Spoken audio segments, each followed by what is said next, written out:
Good morning, everybody. We all know this was a really difficult week in Israel. Last Saturday night, as soon as Shabbat ended, we opened up our phones to hear about this terrible incident that took place in Gaza where 8 soldiers were killed in a moment. And this one was actually very close to home because 3 of those 8 soldiers were actually from the same yeshiva, the same school where my son Eliezer has been studying for the year. So he attended 3 funerals in one day, and we also attended one of the funerals, and it was very, very difficult. The whole country has been struggling quite a bit. What can we take from this week's Parsha that can help us in our need at this moment to find strength, to continue to move forward in this war, to uproot and destroy our enemies that surround us? So in the Parsha, we read about these trumpets that were made, and they served several purposes. But I'll read to you now from chapter 10 in Numbers. It says, when you go to wage war in your land against an enemy who oppresses you, you shall sound short blasts of these trumpets, and you shall be recalled before Hashem your God, and you shall be saved from your foes. So we're told that when we go out to war, we're meant to take these special trumpets.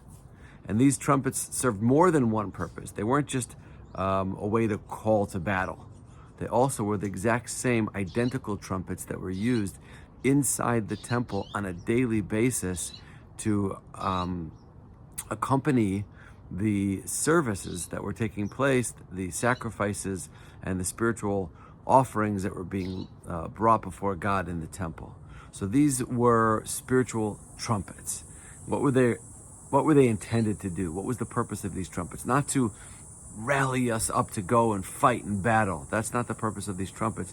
The purpose of these trumpets was to awaken us to see Hashem's hand, to see Hashem's kindness, to see Hashem's goodness in our lives and even in our battles and in our wars and in our struggles against our enemies.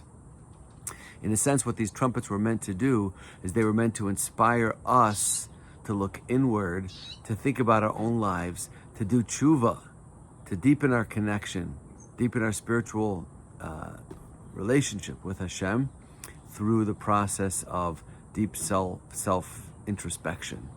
That was the purpose of these trumpets. We would hear the trumpets sound.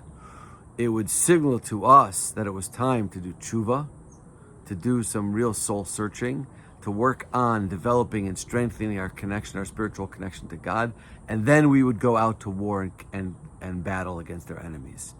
So it's a truly important thing to remember that as we're fighting this war, as we're struggling for survival here in Israel and for the Jewish people around the world against an enemy that is committed to destroying us and uprooting us entirely, not just in Israel but around the world, the Jewish people, we have to know that first we have to hear the trumpets. The trumpets have to awaken us up and inspire us to want and to yearn to be closer to Hashem, to be closer to His Torah, to adhere with more strength and commitment to our end of the covenant, to keeping His mitzvot and His Torah. And by doing so, and by looking inside and working on ourselves spiritually, we can deepen that connection and earn and merit that greater protection that we need as our enemies surround us and try to destroy us, and as our soldiers go out to try to destroy this enemy. So please God, we'll hear the sound of the trumpets. We'll look inside of ourselves. We'll do the necessary tshuva and the necessary work on ourselves. We'll deepen that connection, and please God, Hashem will protect the Jewish people as we continue into the next phase of this war.